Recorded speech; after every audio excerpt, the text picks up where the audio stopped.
Well, hello, everyone, and welcome. I'm Danny Lichtenfeld, Director of the Brattleboro Museum and Art Center.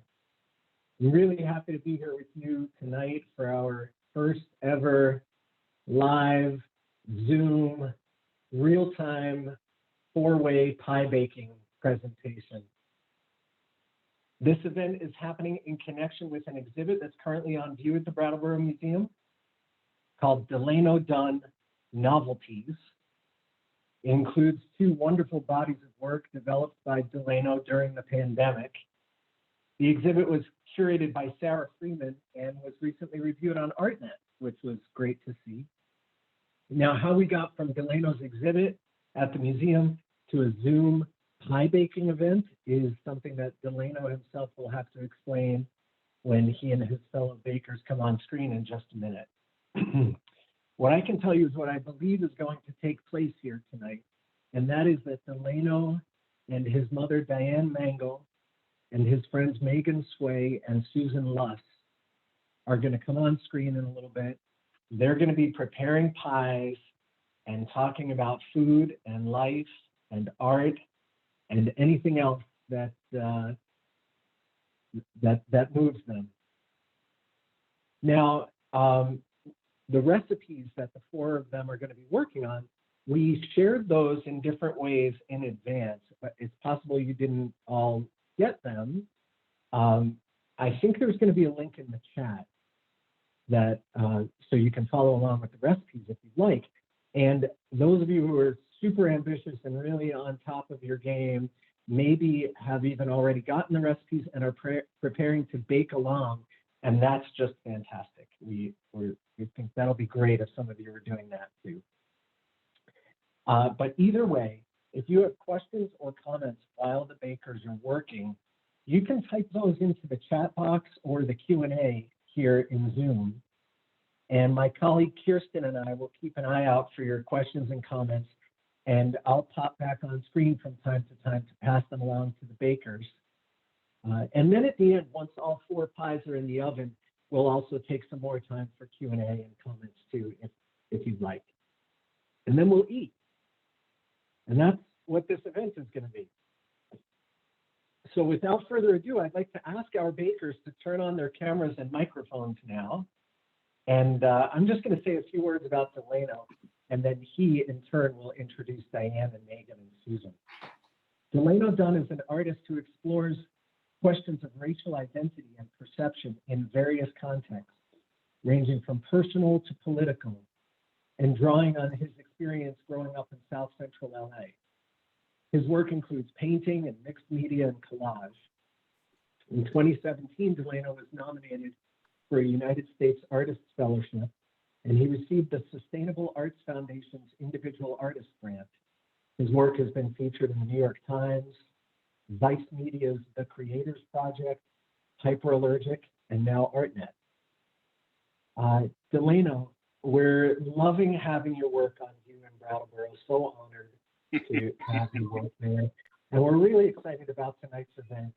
So thank you for putting this together and welcome. And I'm going to turn it over now to the four of you. And I'll just make one note for Kirsten, which is that Kirsten, I think we want to try to make sure that people can see all four of the bakers simultaneously, and not just one at a time. So I'm going to disappear now, and hopefully that will work out. And thank you all in advance. We'll talk to you again in a bit. All right. So thanks everybody for tuning in. I hope some of you are going to cook along with us. I think it's going to be a lot of fun. It will be, everyone can hear me, right? Yes. Okay, Yes. all right, okay. I think it'll be fun. It's basically a time where we're going to cook, we're going to talk, and hopefully do our best to replicate the experience of when you're in the kitchen and you're making a meal and your family's coming in and out, and just some of the dialogue that happens when you do that. Very thankful to Sarah Freeman for bringing me into the museum and having me do that show. Very thankful to Danny, who's allowing this to happen, and to Kirsten, who has organized this event. So thank the three of you very much. And so let me introduce y'all to everybody. I'll start with my mom. My mom, she's Diane Mangle. She's from Los Angeles, California. She is still in Los Angeles, California. She has been, I would say, perfecting a gumbo recipe for a very long time, and has a pretty awesome one, which inspired the show that is up now at the Brattleboro Museum. So if any of you tuned into the gumbo event, then you will recognize her voice, and you won't recognize her because I think she was, her screen was muted, but you'll recognize her voice. So that's my mom, Diane. Hi. Next up, I don't know why she wears a New Orleans Saint hat, because it doesn't make any sense. It should be a Raiders or Lakers hat. Next up is Megan Sway, who for the purposes of this event will just be called Sway. So everyone understand that if we say Sway, we're talking about Megan. She is a lawyer. She does some pretty amazing stuff within her practice for social justice. And hopefully today she will enlighten us on some of the things she has been working on. So that is Megan Sway. And then finally, we have Susan Luss, who's a dear friend and is a fellow artist who makes pretty brilliant work. And Susan will be talking to us about her art practice while she's also talking to us about the pie she is making. Or is it a pie? We're going to talk about that too as we go about this with our expert pie resident, Sage, who is not on camera right now, but will have much to interject about whether or not it's a pie or cake. So I will ask the three of you guys to tell us what pies you're making. Who wants to go first? Diane, do you want to I'll go first. Am I going first? Yeah, go ahead. Oh, okay. I'm making, I'll call it the Coward's Peach Cobbler. And I call it that because I'm really not using anything from scratch. It's, instead of boiling the peaches, I'm using canned peaches. Instead of making the crust, I'm using a pre-made crust. But it's just as good and it's pretty quick. I think you like it. All right. Go ahead, Sway. Tell us what you're making. I am making, I was supposed to make a blueberry pie, and I got a huge thing of blueberries from the farmer's market, but a lot of them went bad right before starting. So I'm going to making a pie of blueberries and any other fruit I can find in my kitchen. So right now I have a few cherries, some raspberries, and then if there isn't enough fruit between the blueberries, cherries, and raspberries, I'll put in some nectarines. Nice, that sounds pretty good. That's good. Yeah. And Susan? I am making the controversial cheesecake pie. So, and it's from a recipe book that was given to me in 1977 from my hometown, Huntsville, Alabama. And it's been used quite a bit, and we'll see how it goes in the debate of the pie or the cake. All right. And I'm going to make what is called a Creole coconut pie. For full disclosure, I've only made this pie once, and that was earlier today. In the process of making the pie, which is out of the Times Picayune Cookbook, it required quite a bit of trial and error. And so I will, if you are happen to be making this recipe, I'm going to give you some notes on some stuff that you're going to have to change. But that's what we're going to be doing. So yeah, if you're going to be cooking with this, go ahead and grab your stuff. And I think we're going to proceed and get going on stuff. All right, let's do it. So Okay. does anybody have any edits that they need to explain to people before we start cooking? I don't have edits, but I wanted to share what I do with the recipe is a little bit, sometimes I don't always add just the exact ingredients. Like I'm using Mydel ginger snaps and chocolate snaps along with graham cracker to make the crust. So it has a little bit of a bounce to it. But I have to say one thing, that I always use Philadelphia cream cheese, full everything. I don't recommend any sort of diet or light anything in this recipe that I'm using. Got it. Okay. Do you have any edits you're making to your, except for the obvious, Sway? I mean, I'm basically just making it up as I go along because, but the great thing about fruit pie is that you just put fruit and sugar and some acid in a pie and it usually turns out okay. Perfect. I'm adding a little vanilla and a little butter flavor, which is not in the recipe. That's it. So for mine, there are a lot of changes.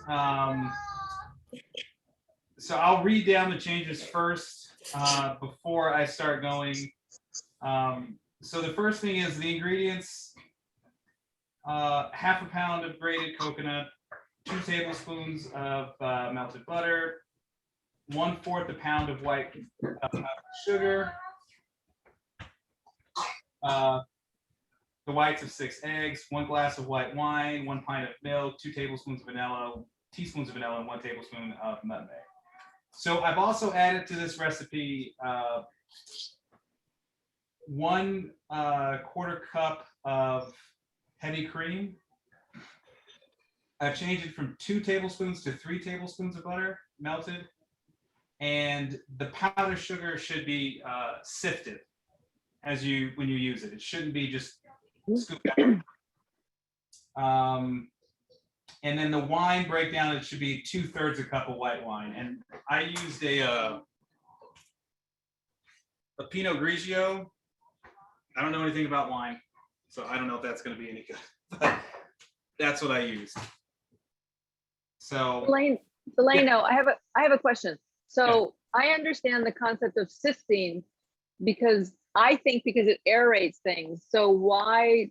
Tell me a little more about why the powdered sugar and the sifting. What made that important, or what makes that important? So the first 2 times I've started, it kept clumping up. Okay. And so then I thought, well, maybe if I sift it, it'll stop doing that, which it did. And then also the recipe doesn't call for heavy cream, but it's needed to make to produce what's called a light and creamy sauce. Mm-hmm. Without that liquid, it doesn't. It just turns into powder circles. There's no cream that happens to it.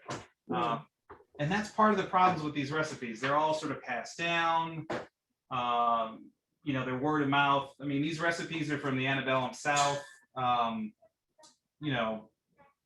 Going back to like 1835 or 1829 actually. So they're old. They're from former slaves, and they were collected actually for.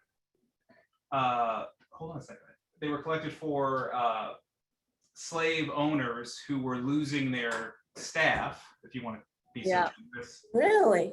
So they could continue to make these foods. And so they got these recipes from the slaves, which is why they're so loose. Right. Yeah, I mean, some of these they're just so loose. So that's the history of this book. It's much more detailed, but that's kind of the history of it. So yeah. Okay. Well, we'll maybe later in the conversation we could talk about the relationship between what you just shared and this cookbook and the history of this that you just talked about, because it's really connected. This is a Southern cookbook, antebellum South. Yes. Oh wow. Yeah, I mean, this is like a dumb question, but have you watched High on the Hog? No, and someone just told me about High on the Hog. You have to watch it, you would love it. I was doing an interview for this African art newspaper, and one of the questions that the reporter asked was about High on the Hog. Had I seen it? And I said no. But I have to watch it now. You're the second person that's mentioned it. I never heard of it. It's on cable? It's on Netflix. Okay. It's a series on Netflix. Oh, so it's not like a doc, it's a series. It's a short series, yeah. Is it for grown-ups? No, you could probably watch it with me. I think it'd be totally fine. For those of you out there in Zoom world, this is my daughter, Violet. Actually, you have to turn around because the camera's behind you now, Violet. Hi. I think Hi, Violet. your hand, but if you want people to see you, you could come stand over here. So, Daddy, Yes, honey. what are you doing? All right, so what I'm doing right now, for those of you who are making this pie, I've added the three tablespoons of butter, and at this point is when I'm going to also add the 1/4 cup of heavy cream. And I'll tell you when I get to a point of something's changing.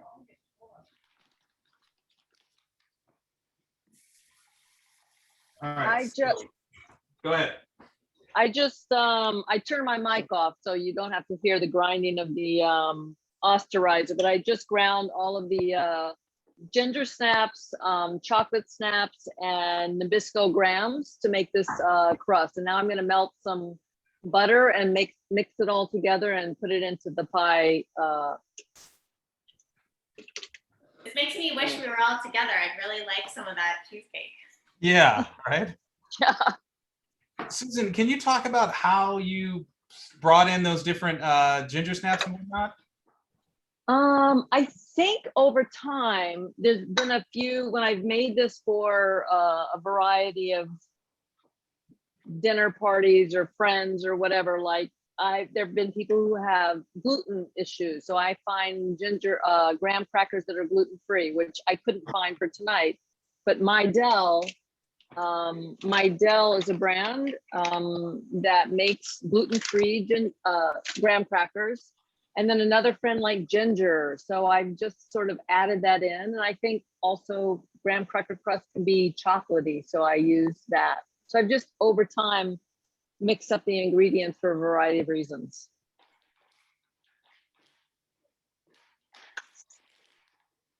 So just over time, it was something that you kind of thought would be a good sort of change to the recipe? Yes, and adjustments made to make it better for the people who are enjoying it. So I wanted the friends who are, let's say, coming over for dinner to be able to have the cheesecake. They're fine with having cheesecake, but they didn't want to have the gluten that would normally be in Nabisco, you know, graham crackers. So.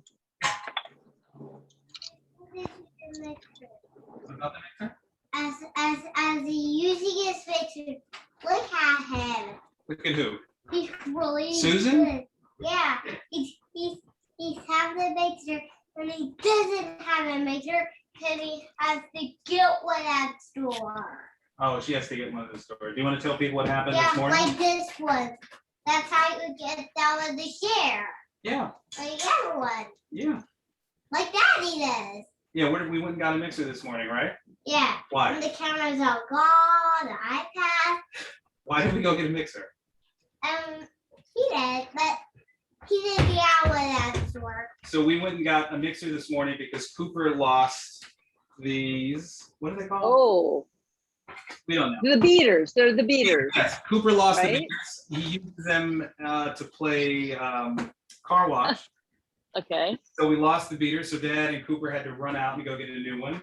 And then what did you do later? You took this with you when you went with Jane, who is our nanny. And so then Dad had to go run, or Mom had to go run and go get this one because you'd also taken that one. Do you remember that? Yeah. Yeah. But you brought your own meter. Yeah. Yeah. You see? Yes. You see? Like that one is what better with this. You can share with and there's this one. The plan had been to make my pie crust, but with everything that was going on, that had to get Chuck. So I am cheating a little bit with a pre-made pie crust. So am Oh my I. God. Yes. Thank you for admitting that. Yeah, so am I. I really wanted to make one because I've never made one. But yeah, this is just from Whole Foods. So can I taste them? I haven't really put anything in it just yet, so you can't taste it. So can I taste everything? When they're all done, I'll let you whip the beans, okay? Okay. So I actually, because I haven't talked to you in a long time, Sway, would love to know what you're up to. I follow your stuff on Instagram, not Instagram, but Twitter. So what are you up to these days? What am I up to? So I live in Maine, and I work at the ACLU of Maine. I mostly do lobbying for them, so try to pass laws and stop bad laws. And our legislative session just ended, so right now I'm in recuperation mode and sleeping a lot.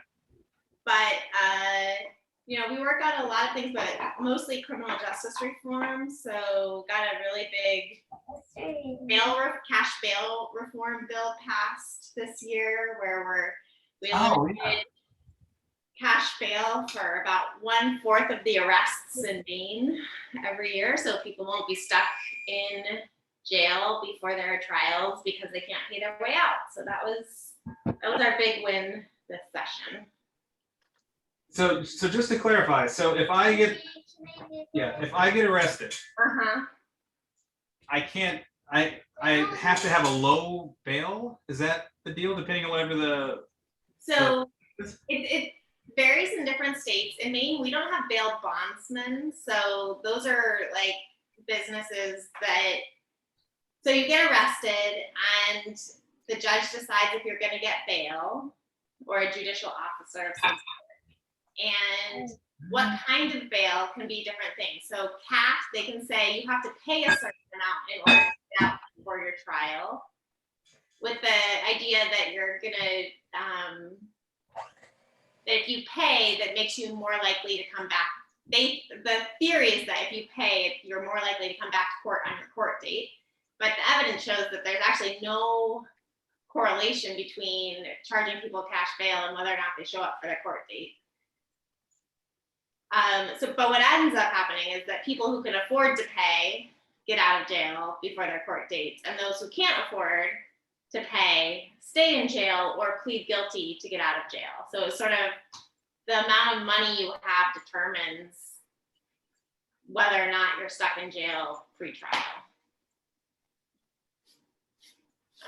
So it's a real, it's ugly. Yeah, it sounds like it. Wow. You gotta follow my instructions, okay? I'll do it.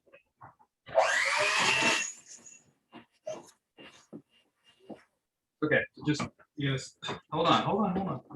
So I have a question about this moment in time. Yes. Where I'm thinking about when I was like a little kid, and my mom would be baking or doing something with the beaters, and then I would love to like lick the beaters. Okay, do we do that still? Yes. I mean, Yes. come on, and scoop out. I mean, yeah, do we do that? And I'm just watching Delano and doing that with his son, and are we actually doing that? So. Oh yeah. Yeah, I am. Yeah. Good.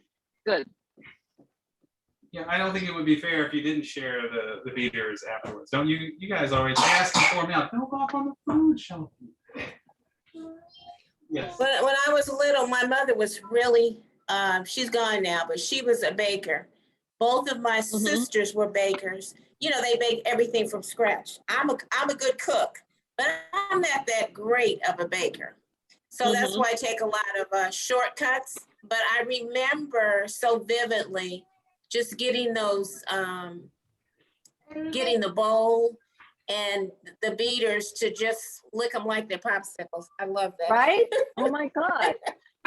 Okay. this. Love that. So what I'm doing now is I'm pressing the graham cracker, ginger snap and chocolate crust into the pie dish, What? which is in preparation for the batter that's gonna go in the cheesecake. Ah, Susan, is there butter in that or is it just straight up? Oh no, there's butter. Okay. There's a quarter, if you look at the recipe, there's a quarter cup of butter. I usually use a little, I usually add, the recipe calls for 1 1/4 cup of ground graham crackers and then a quarter cup of butter. And I probably add a little more of everything Where were those? because I like the crust.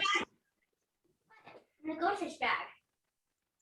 I just pressed my fake crush into fake crust. Oh, you did? Oh, okay. Into, oh, look, she's rolling hers. I'm so impressed. Oh, that But anyway, I just pressed it in and I pricked it and I'm gonna put it in the oven. You have to put this in the oven before you put. There we go. Wait a minute, you have to pre-cook the crust on that? Just the bottom part, not the top. Oh, I didn't know You that. prick this, yeah, you do. But like I said, this is the coward's easy way out. So I found these for the mixer. You want to show them to the people at home that you found, your sister found the mixer beers? That was a waste of money that I had to go do today. Oh, you found it? Yeah, they found them. Goldfish bag. They were in a goldfish bag? Yeah, I'll show you. Yeah, can you grab? So they were in a bag full of goldfish. I think I mean these. They're in here, Daddy. They're in here. That's ridiculous. Okay. Chunky, you can't keep doing that, buddy.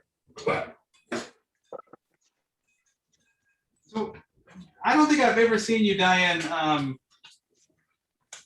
pre-bake that crust. Yeah, you have to, because if not, it would be too soggy. Yeah. At the bottom, it would just be doughy. Okay. But I think I just imagine it being similar to when you make like a sweet potato pie and you just put it in. Different, because the peaches have the juice and the potatoes kind of on the solid side, so it doesn't go through. But the peaches, even if you made the peaches on the stove from fresh peaches, it would still be too soggy. Okay. I wanted to add a couple of comments about experience of baking this in the oven. One of the things, I don't know where I learned this, but to add a pan of water, the oven for the baking, at least for my cheesecake, so it doesn't dry out because it adds moisture. So what I'm gonna do now is the oven is preheated and I'm gonna add just some water in a Pyrex dish to the oven. This may be better for cakes so they don't dry out, but just something I learned. So that's what I'm doing right now. Susan, does it stay in the whole time? Yes. Huh. It's like,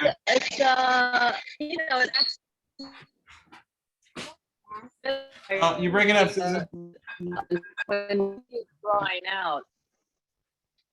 And now I'm starting to, I'm gonna, Don't hit it. fluff up the cream cheese. Very important is to take out the cream cheese about an hour before you use it because it needs to be soft. Because you've got to beat it and fluff it up. I'm gonna turn off my mic while I'm doing this, so no one. Okay. So then I'll talk a little bit about where I'm at with the coconut pie. So the claim to fame for this pie is, quote, "This is a famous Creole pie." I had a discussion with my mom. I had a discussion with my aunt. No one seems to know about this pie. I will. You don't know about this pie. What are you talking I'm about? listening. Not so I know. So if anyone out there happens to know about the Creole coconut pie, that would be fantastic. If you have history with it, or if you have family that's made it before, or you've had the pie before, I would love to hear some of that stuff. I told you I have the mixer. I've never had it. But now I see it, so now I have it. Okay. So if anyone out there has some history with it, it'd be amazing to sort of, if you could chime in.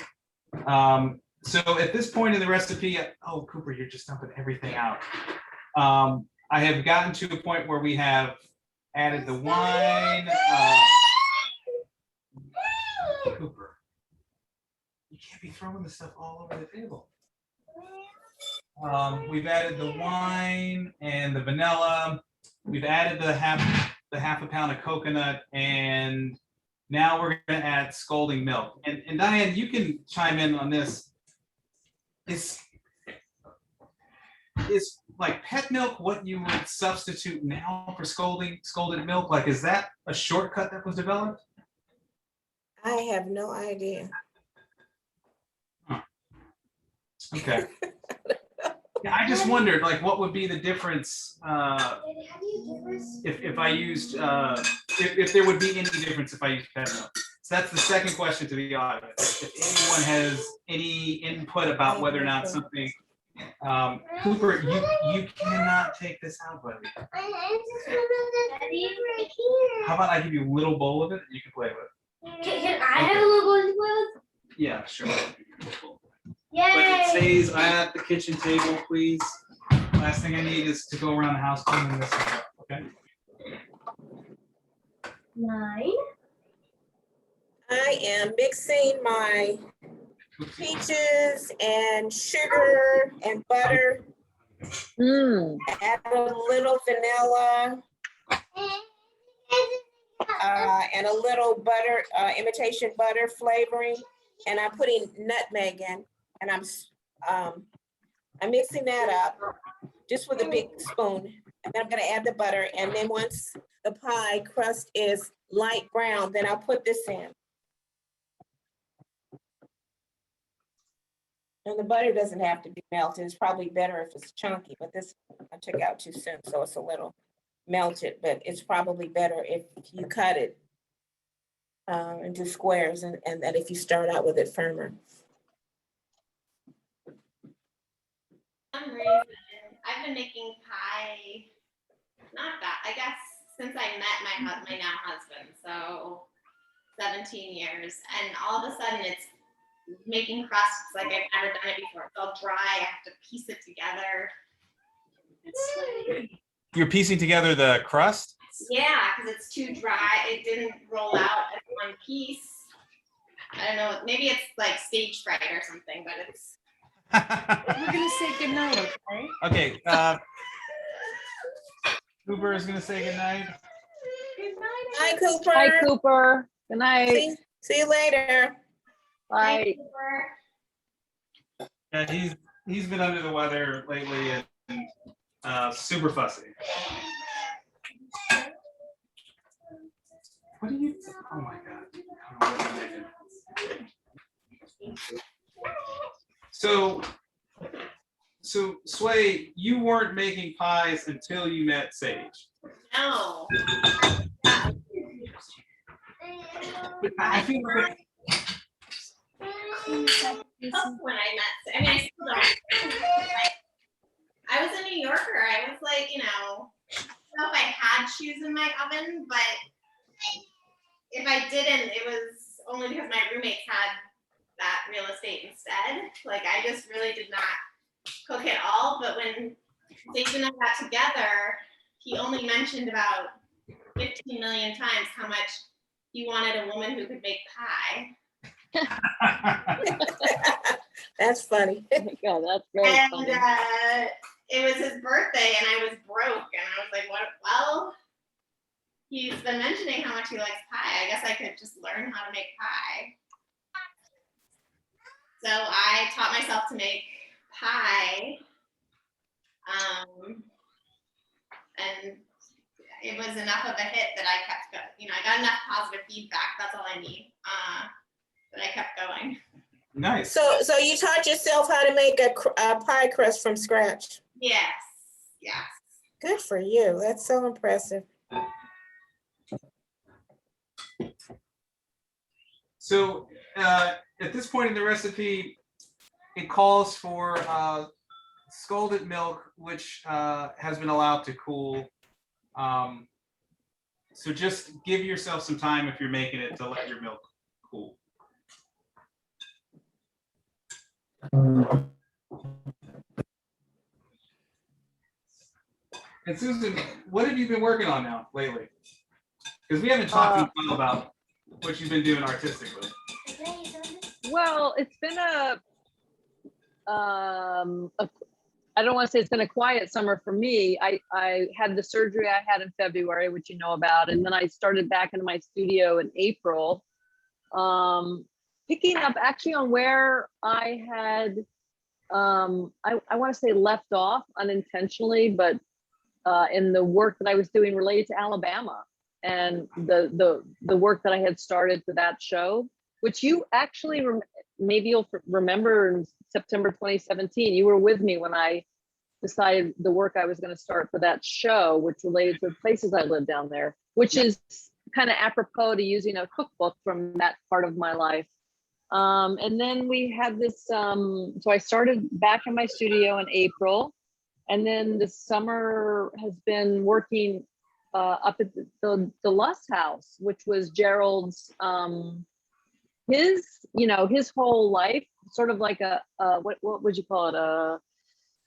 A retrospective, kind of unexpectedly, of his work in life up at the first house he built in 1955. So it's been kind of an interesting summer between his work and my work and blending those things together.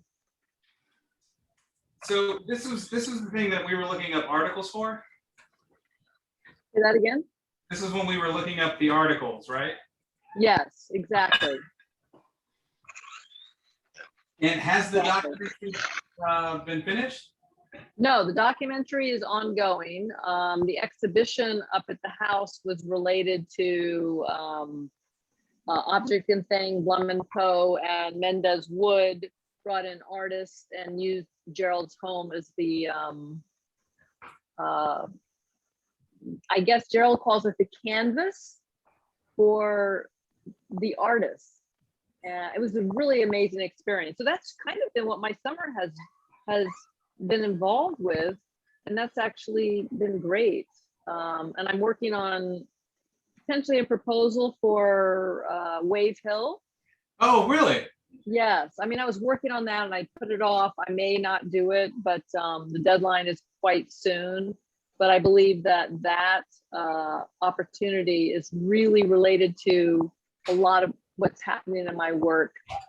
So I'm excited to be able to potentially do that, or to do it if it's available. Nice. I can see your work fitting in at Wave Hill. Yeah. I'm gonna step out because I gotta say goodnight to everybody, to the kid. Okay. So feel free to talk amongst yourself. Or Violet, would you like to ask people questions? No. Here, why don't you come over here? You can ask questions about what people are doing. No. While I go talk to Coops. Fine. Okay, come over here. Right here. And you want to tell people first that these are fake glasses. Hey, these are trick glasses, not fake. All right, ask people questions. I'll be right back. Okay.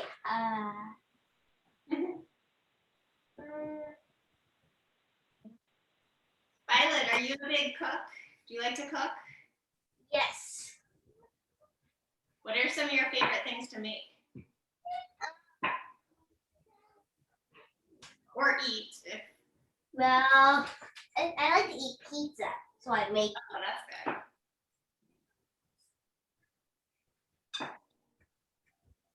Are you still knitting, Violet, or crochet? I am. So what have you made lately? I just I'm still working. I just finished my one of my crochetings, and it's a picture of a Christmas tree. Oh, okay. That's So you're pretty good now? Yeah. Are you still drawing? Yes. Good for you.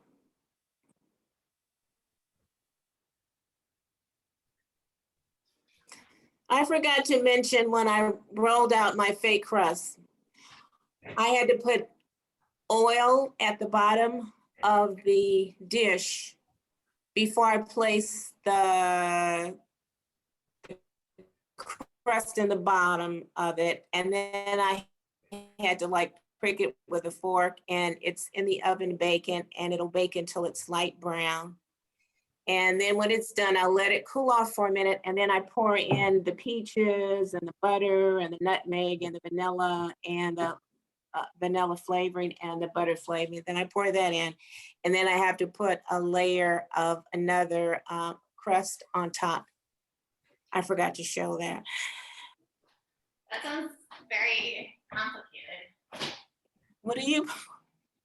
Oh, you're making, oh, you're really baking. You're making strips on top. Yeah. Good for you. The crust is just really dry.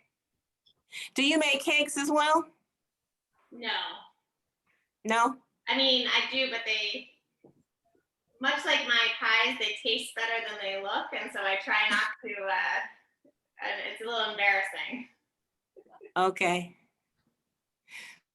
My mom used to make real, and my sister still does make delicious pound cakes. Ooh. Oh my I God. tried once, and it was so hard. I could have literally cut pieces of it and threw it at somebody and hurt them bad. I never tried again after that. Good pound cake is hard to make, I think. And I think those are I just love those old fashioned cakes where you can smell it when you hit the door. Yes. I just finished making the center ingredients for the cheesecake, and I poured it in. I'm going to put this in the oven. I don't know if you guys can see. So you put you don't have to cook the crust in advance, right? I am not cooking. You put the crust, you don't have to bake the crust separate and then put the ingredients on, and then, okay. I cook it hot enough that it cooks on the bottom too. All right, Okay. concoction you're making. Our soup is crispy cheers.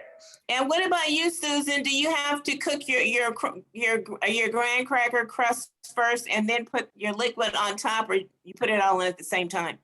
I do the crust first. I do not have to cook it. I've done that before, but it sort of dries it out. So I just poured it in, which is what I just showed you guys. Okay. And then I just put it in the oven. It cooks for like 35 minutes.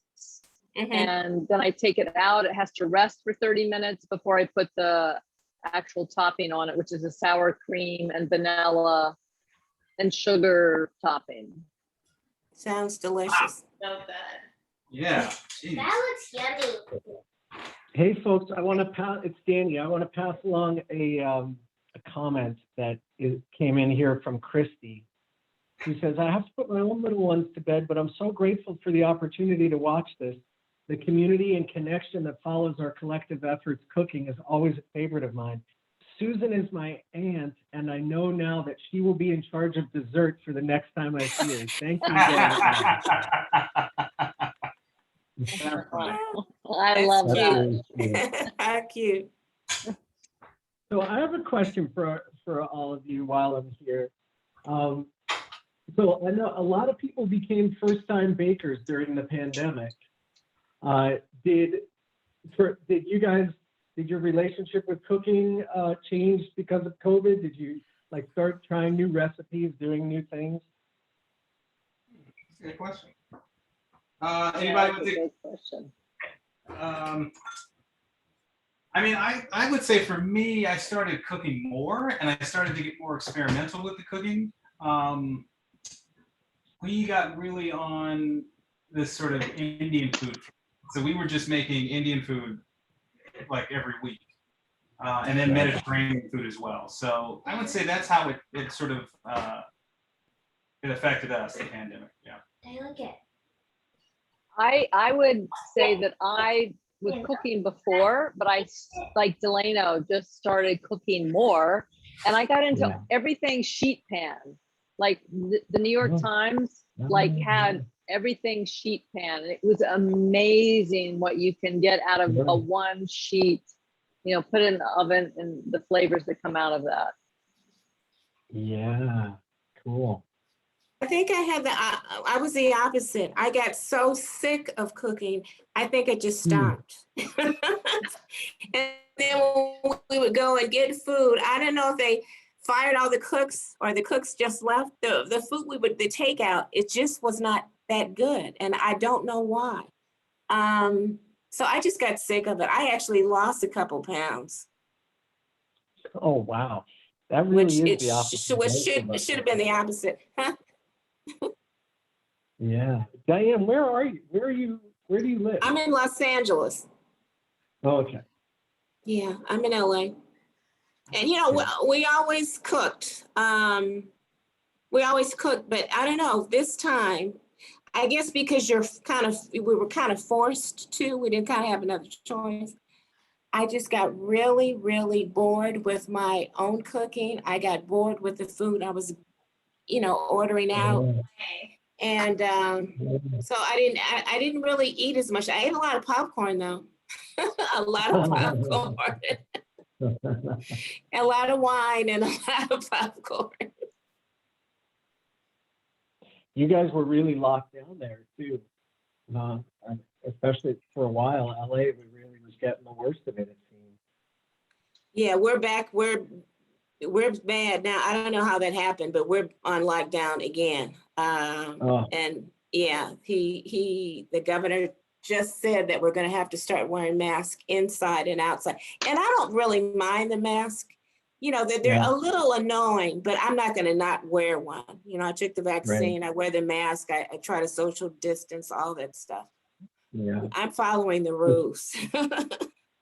Does that mean the restaurants have closed again, or did they even reopen?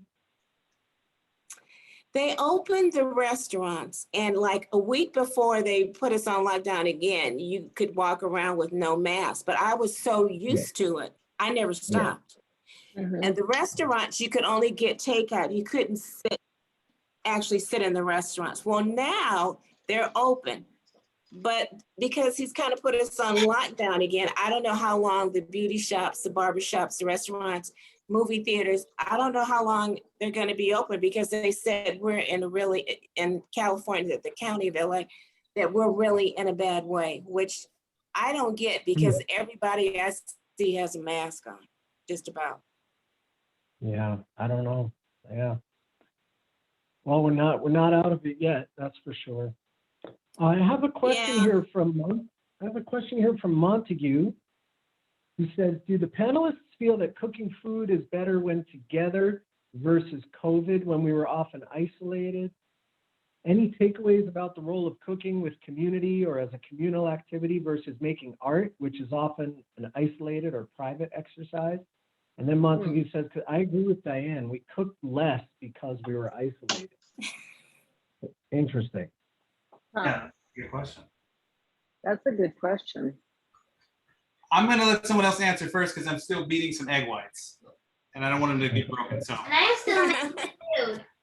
Or just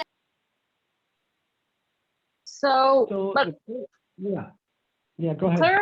Clarify the question a little bit. I think it was like two questions in one.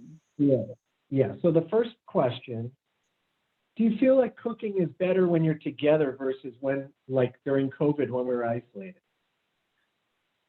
Okay, so in other words, like right now we're together, even though we're on Zoom, but theoretically it could be like Thanksgiving and we're all together and doing our cooking. And then during COVID, we had to sort of do our Thanksgiving separately and share it on Zoom. Or however we did it, actually. That seems like a good interpretation of this question.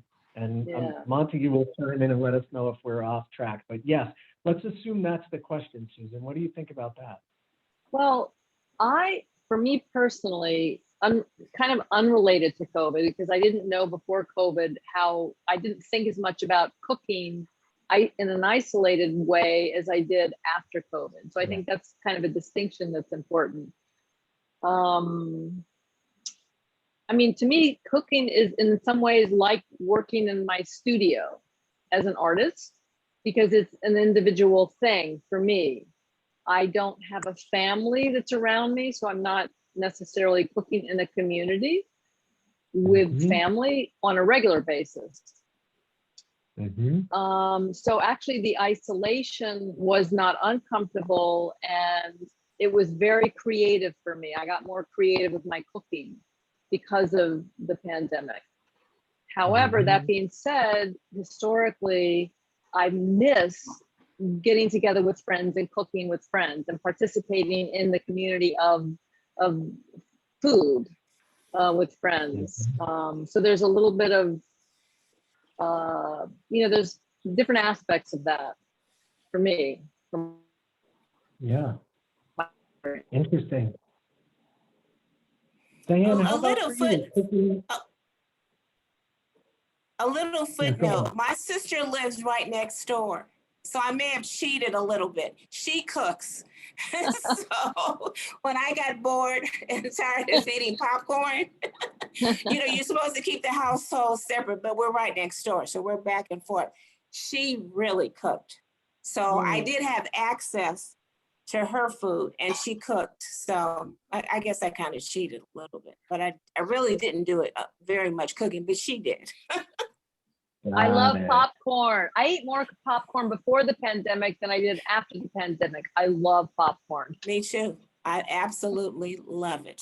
And I love the kind that's really bad for you, the kind that we used to pop when we were kids, which was you fry it with oil on the bottom in a pot, and then it just pops up. And then you add butter, which is awful salt. for you. Yeah. And salt. Me too. You mean there's popcorn now that's good for you? Yeah. Well, I think it's better if you have air popcorn. You don't have the oil and you don't have to put the butter. But I don't. Yeah, but I don't like that. Got it. Sway, what was your experience related to these questions?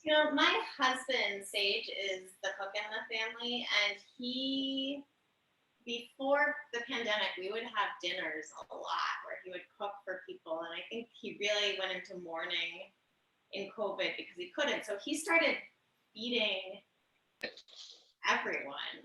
He would just make enormous vats of things and we would go drop them off on people's. Oh my God. Oh, how nice. That's amazing. So nice. And he's the sort of person where he picks up on something and he keeps going until he perfects it. So for me, it was awful because it was he was making this, he's really into smoking meats right now. And wow. Figuring out to do it. But he's getting it to a place where he perfects it. And then he will move on to something else. And all of our friends benefit, which was really nice. I tried making so nice. And it turned out horribly twice, and I hated. And I will say, for everyone's benefit, Sage is an amazing cook, really good.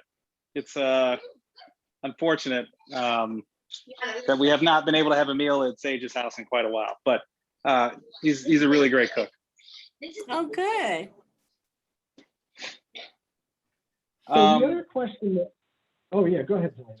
So I was going to talk about Monty's question. Monty is someone I know. Hi, Monty. And I would say that cooking for people has been disappointing. Not being able to do that has been disappointing. We used to throw parties all the time, like dinner parties. And we like to think that we throw the best dinner parties. And we haven't done one in, I think, since your birthday, Violet.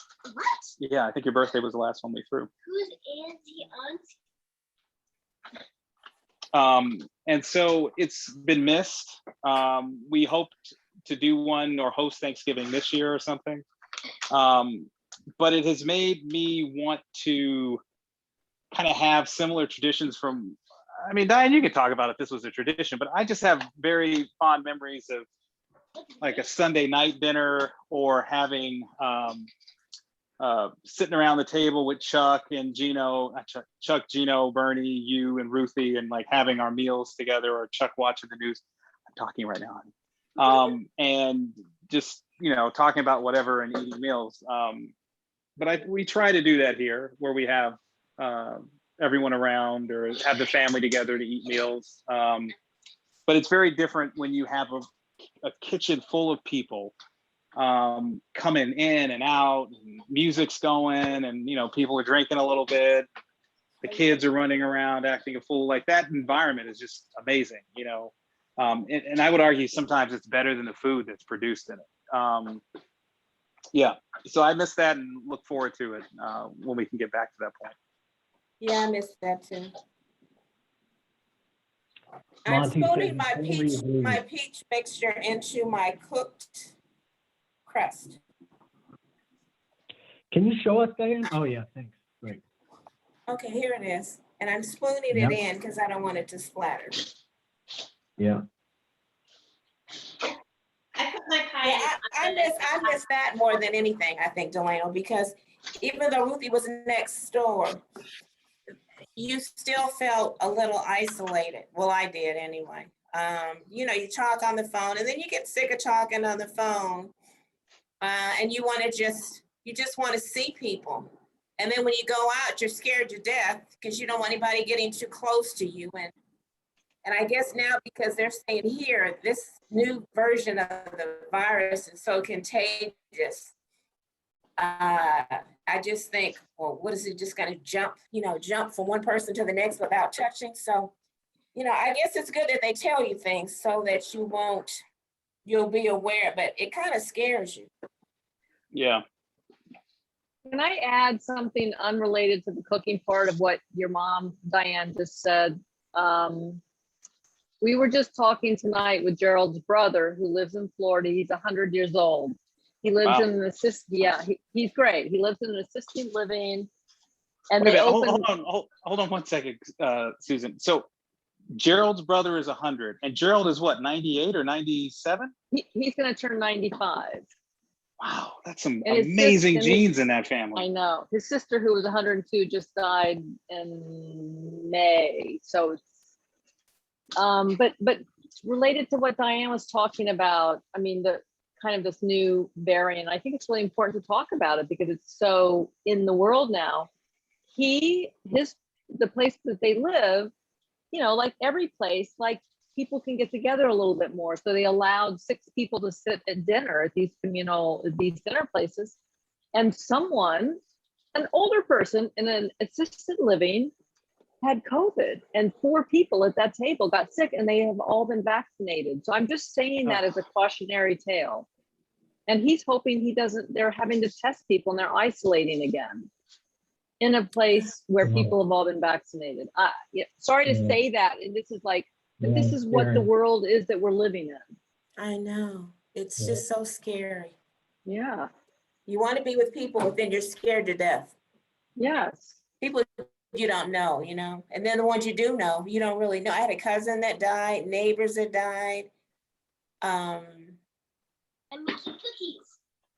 It's so unpredictable, and I don't know how viruses mutate. I don't know how that works, but whatever it is, they're saying you can still get it. The chances of you getting it are greater now than before, even if you are vaccinated. You just won't die, basically. That's what they're saying. Wow.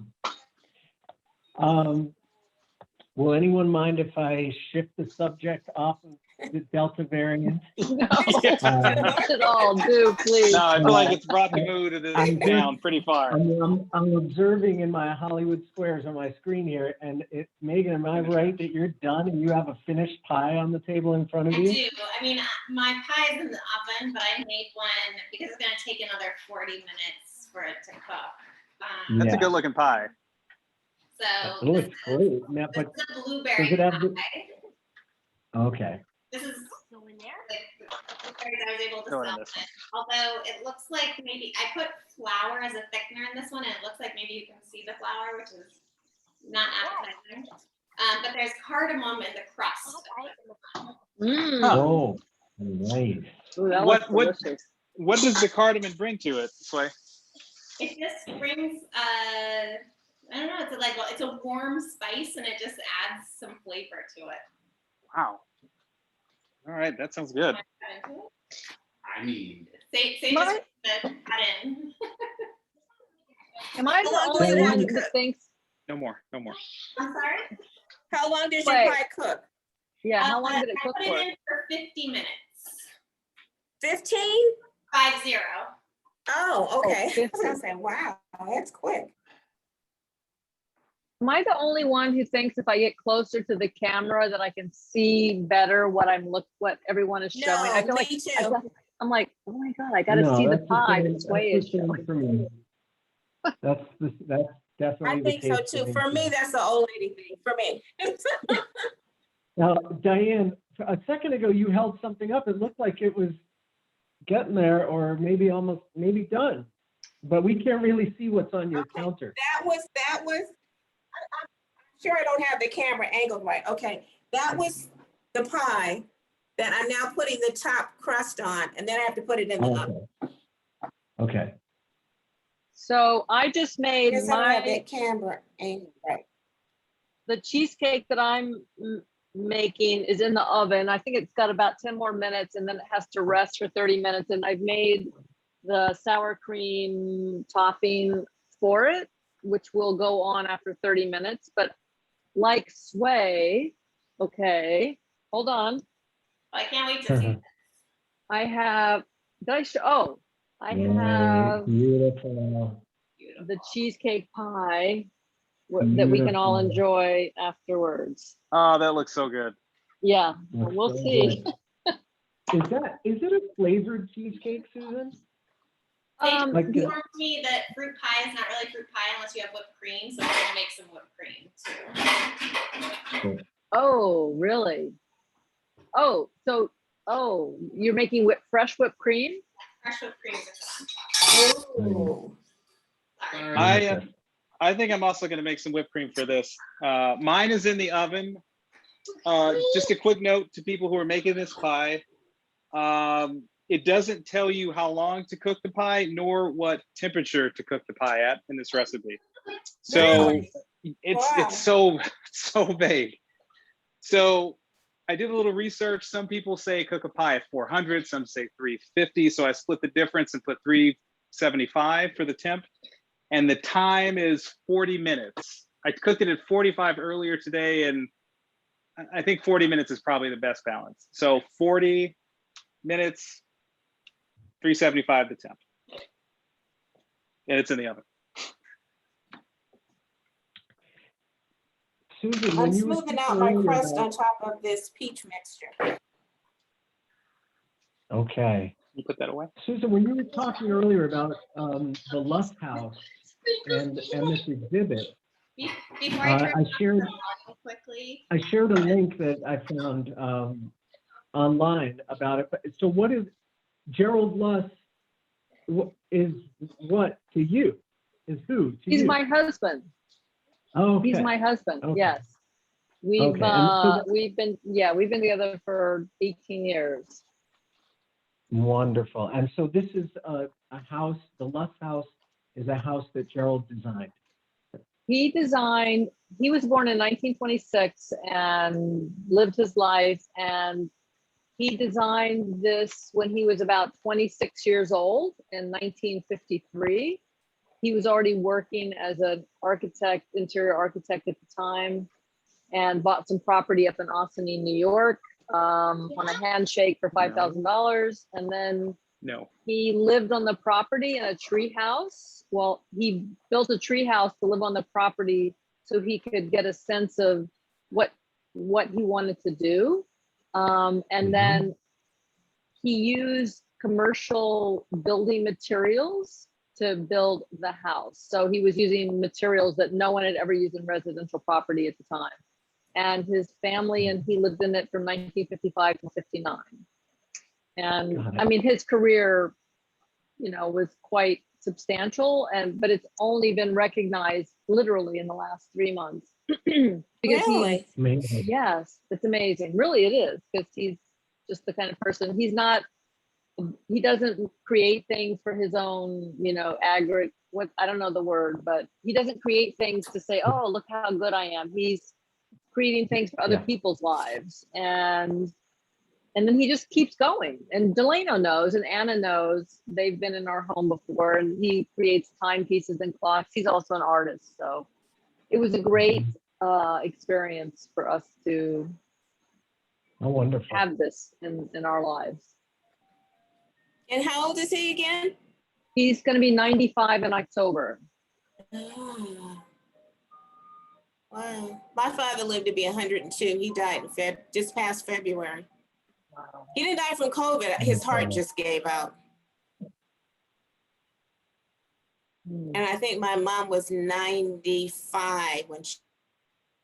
Lucky. Those are good long runs. Good genes. Yeah. Susan and Delano, a question maybe for each of you. But they love it because, yeah, my mom cooked every day. Wow. Diane, I think you're freezing a little bit now and then. I couldn't.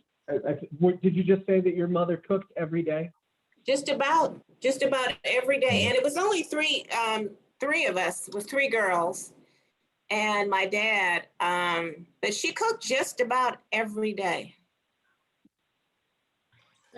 What a gift. Yeah, I don't think that exists anymore, but she did. Susan and Delano, you're artists, and I'm curious, when you're making food, on the one hand, you're making art at other times. Are you exercising similar muscles? Are you exercising complementary, really different muscles? Like, do you take similar approaches in certain ways to cooking versus making art, or are they totally different activities and different parts of your brain? As makers, how do those play out for you, those two activities?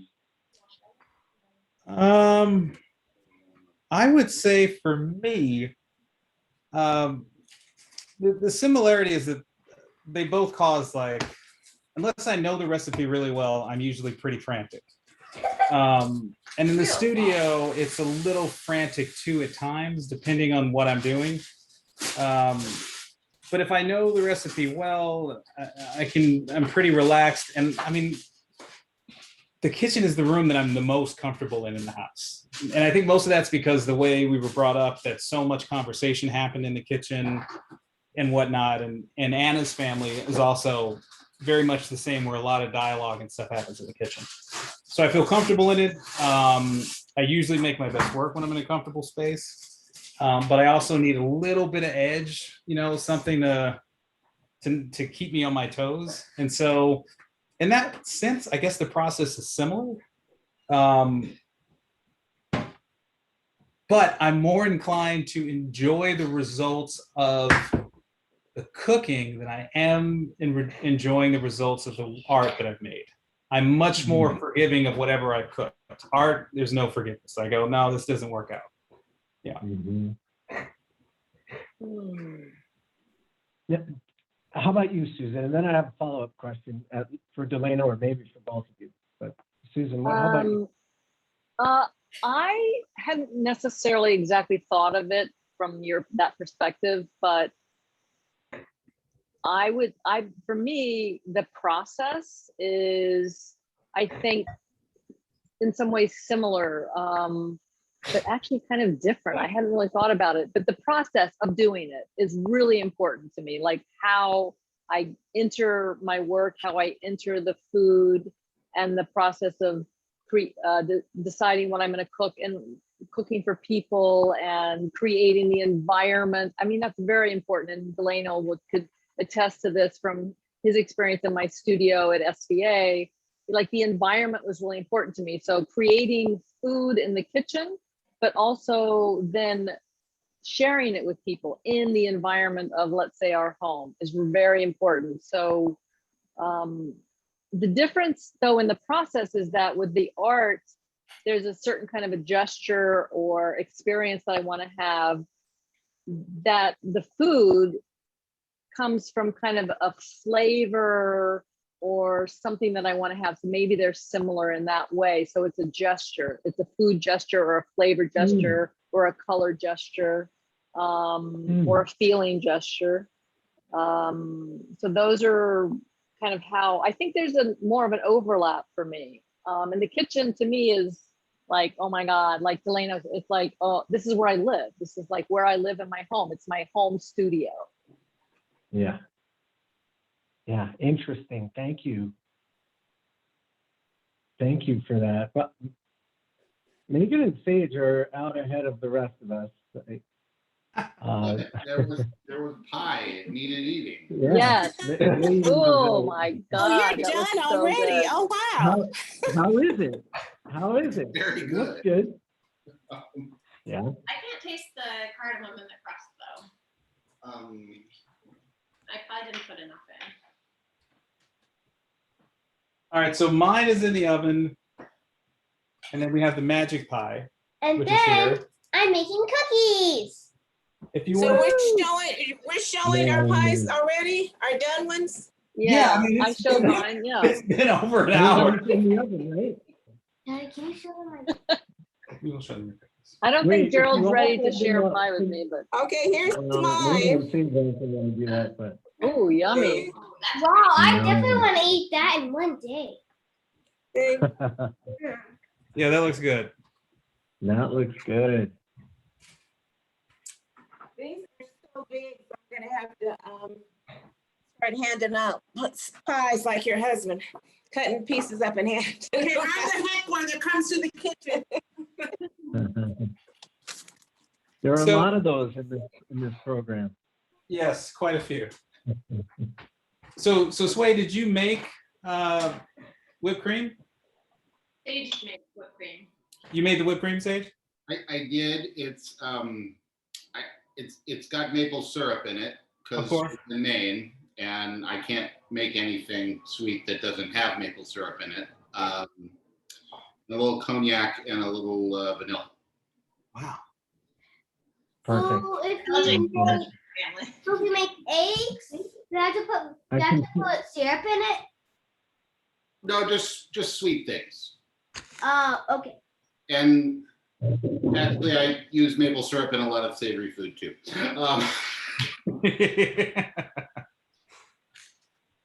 So are you smoking anything at this minute? No, not right now. It's raining outside here. It's raining here, but I'm anxiously awaiting the next nice day. I'm sort of wanting to try my hands at ribs again, which I'm not particularly good at. But Really? So are you smoking it in a smoker or are you using the barbecue pit? I don't really know. I have a electric smoker that Megan got me last year for my birthday, and Oh, okay. I bought the extra smoke attachment to give it more smoke, and it has been one of the great joys of the pandemic for me was learning how to smoke food, because I'd never done that before.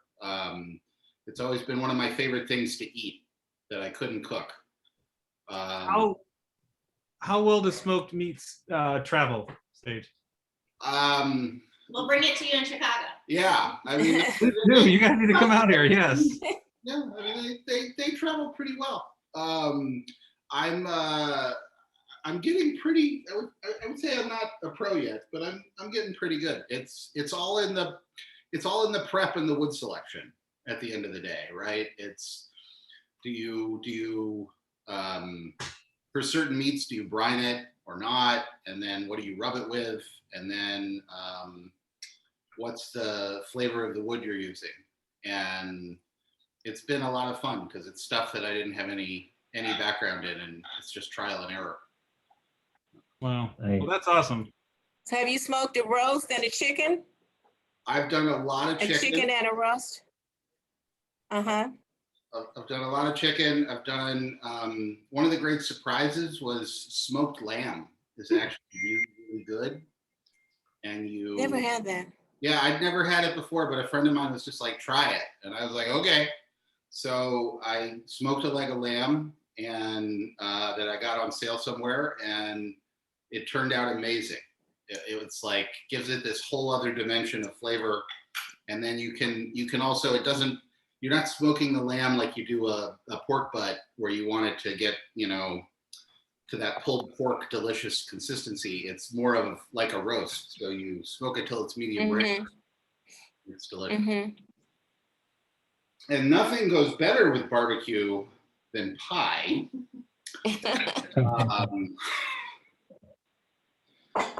So I've been encouraging Megan to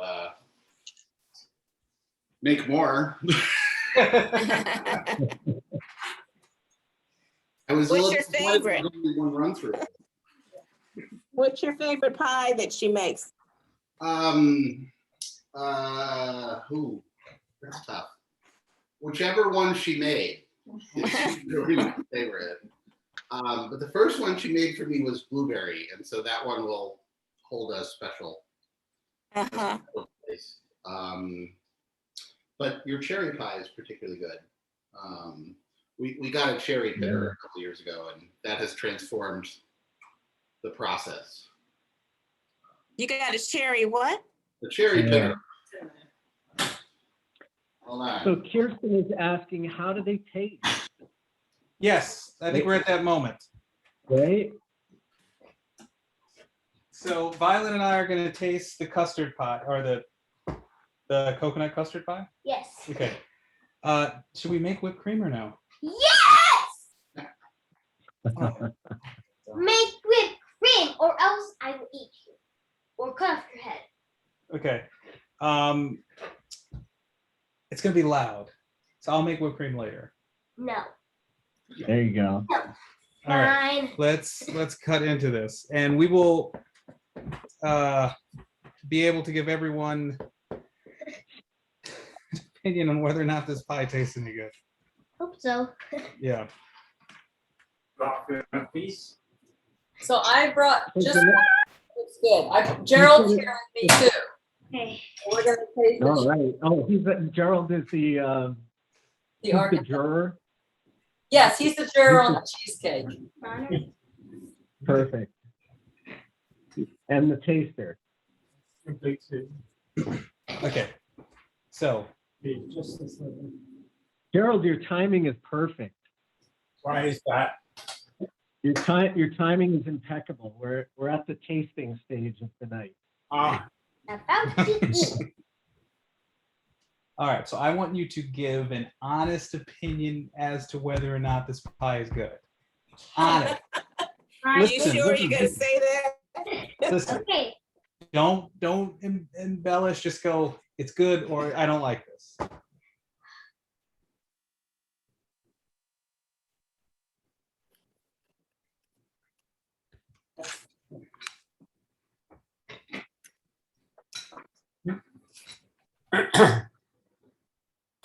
She's active. Well,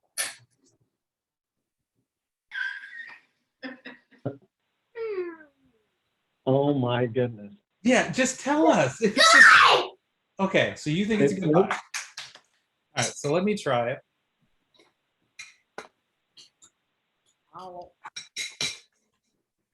Well, there was the answer right there, I think. Ready? I don't like it. I love You it. don't like it? I don't like it. No, I don't like it. The first time I ever said that. I just,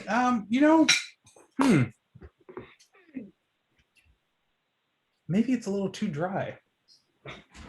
Dry expensive. But then again, it's All kind of right, like so- a macaroon, you know? Uh-huh. Uh-huh. Look at that fish in it. I'm gonna eat mine with my not homemade whipped cream on it. You're lucky. No, I'm not. I should have made. I really like ice cream with peach cobbler, but I forgot to get some, so I'm using my not homemade whipped cream. That in the oven Is he looks asleep? good. Okay. Mama, look it. Ta-da! These are my cookies. It's good. Yours is good? Okay. And I then had to Gerald? put it in the microwave for a few minutes. Oh my God. Nice. I'm gonna eat it. Gerald and Susan. There's sprinkles in the it. verdict.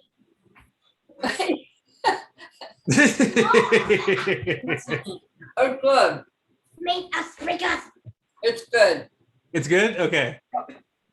Can I see the pie? Susan? Sure. Okay. This is it. That looks so good. It's so It creamy. is so good. Mm. Delicious. They're gonna taste much better than the whipped cream. So you just put the cream cheese on right before you serve it? No, the cream cheese is the pie base, and the Sour cream goes on top. sour cream is cooked on top of it. It's all baked. Oh, okay. Oh, okay. I thought it was something you put on after it got cold. Okay. No, Looks good. You know, creamy. Mm. it is spectacular.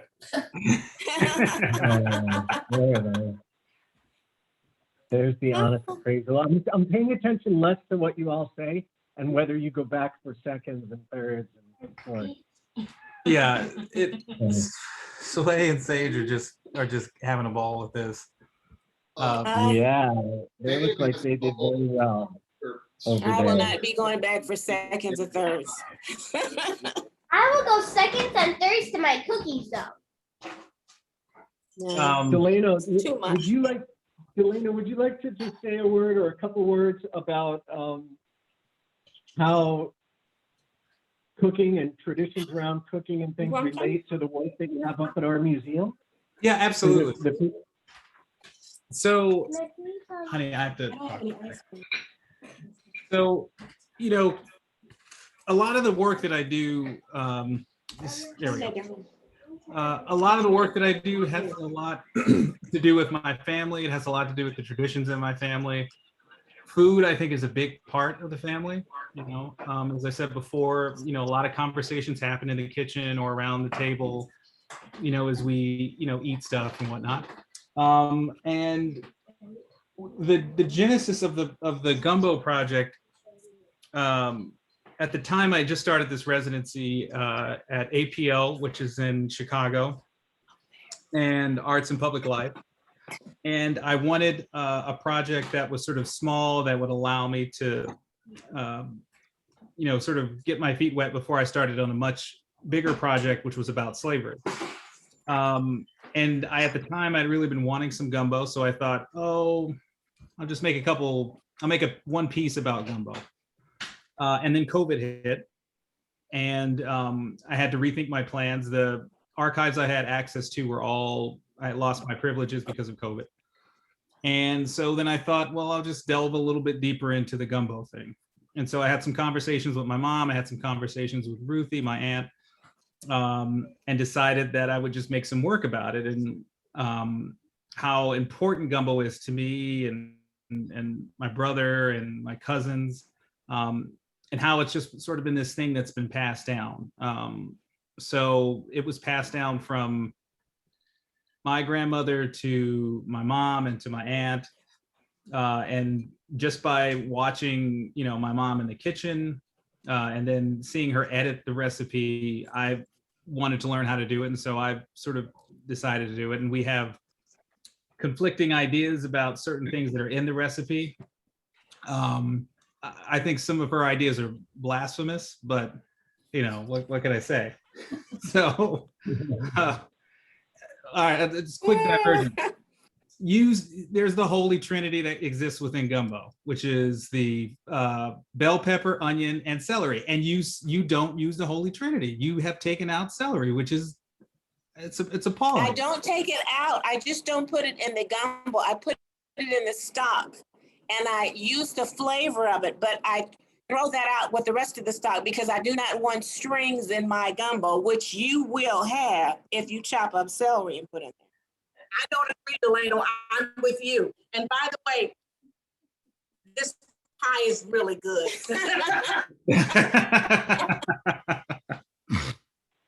So the deal with the gumbo is it just, you know, every time it gets into someone's hands, it sort of shifts and it changes, and you know, you add your little flair to it or whatnot.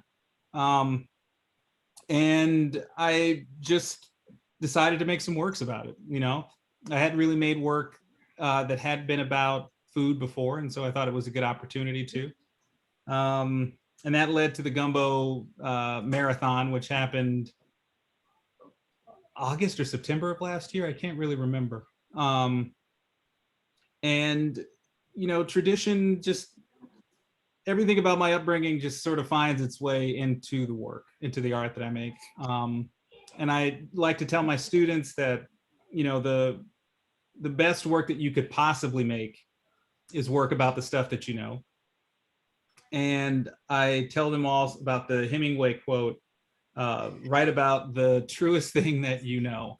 So if the sky is blue, say the sky is blue, as opposed to saying the sky was, using fluffy language, like speak on what you know, and you produce what you want to produce. And gumbo was something I like to think I know now. And it was a good project to sort of get into and maybe learn more about myself. No, you don't. What's that? What's that? I did make gluten-free gumbo once, which was also, I thought it was good, but got me a lot of stink eye looks from my mom. So.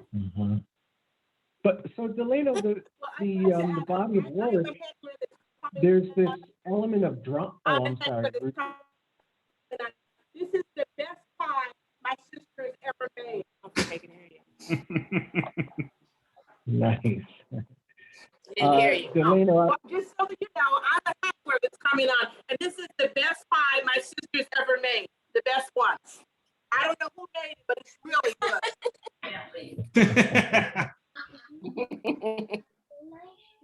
Delano, there's this element of drama in the work, though, that I think I understand a little bit or perceive, and that you did not explicitly address right now in talking about the work, which is this there's this struggle that appearing to take place between figures who are maybe like trying to get the ingredients for the gumbo and others who are protecting the ingredients of the gumbo. Is that something? And do you want to say anything about that? Yeah, so it is in the work. I have people who ask me a lot for the gumbo recipe, and I usually turn them away.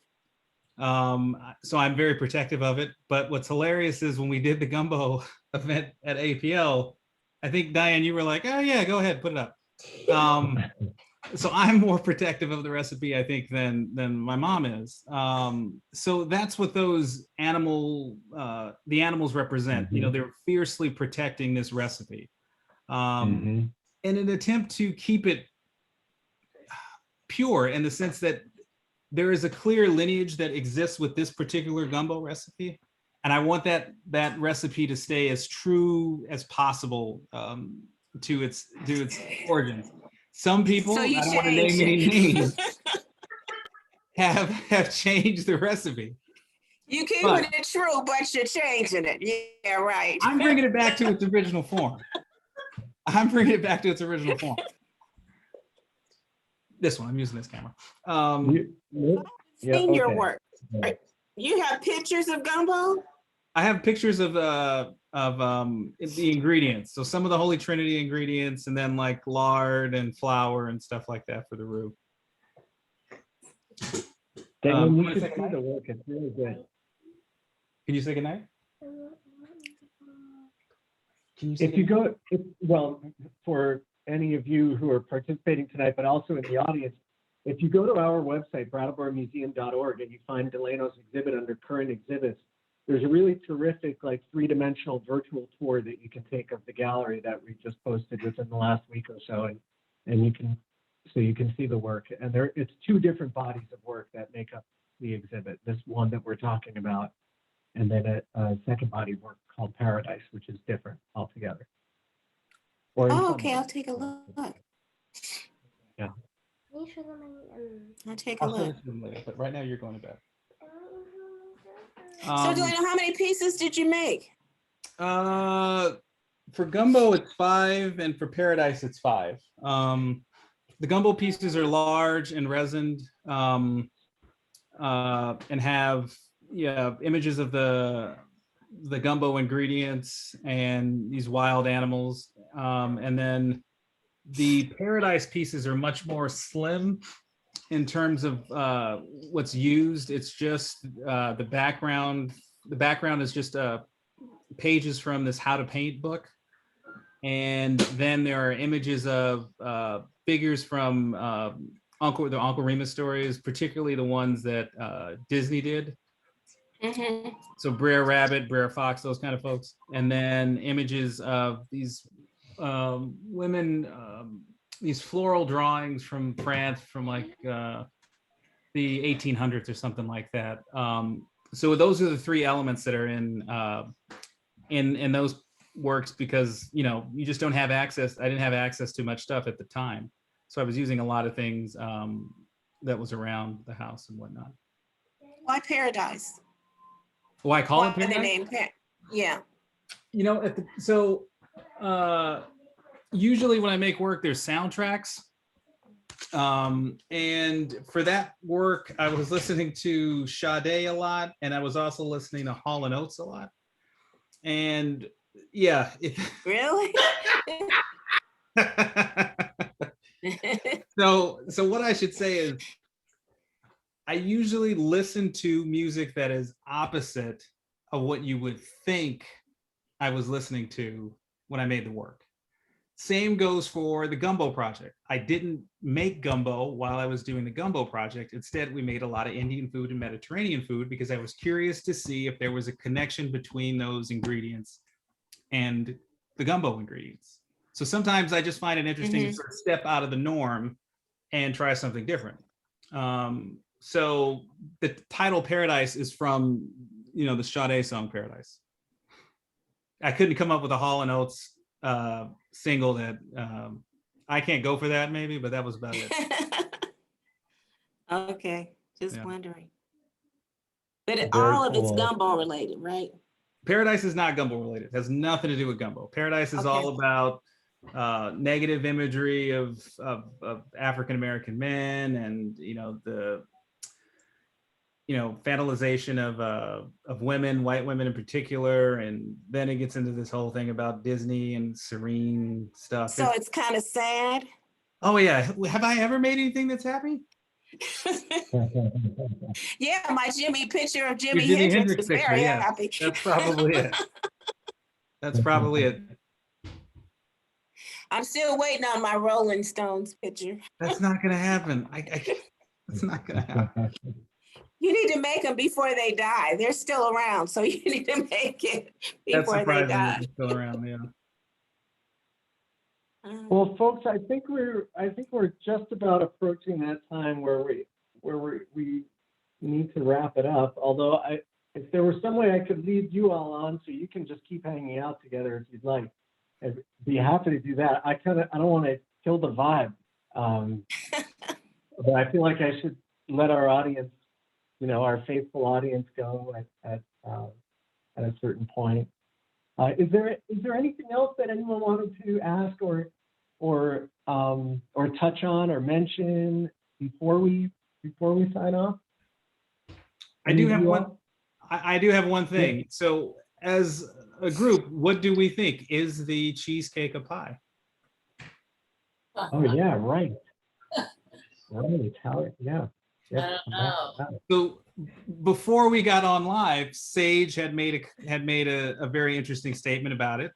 I would appreciate it if you could replicate that statement, Sage. Well, again, I think it looks like a pie. It sounds like it's delicious, which is a requirement of pie. And I noticed there's less of it than there was a few moments ago. And I think that it's a pie. It's a custard pie. Yeah, it's similar to a custard pie. It wouldn't disappoint anyone ordering a pie, and I think it has the same amount of love in it that a pie requires. Therefore, it is pie. It's like a chop. Thank you. I think it's cheesecake. I think it's cheesecake just in a pie pan. Yes. But it looks delicious.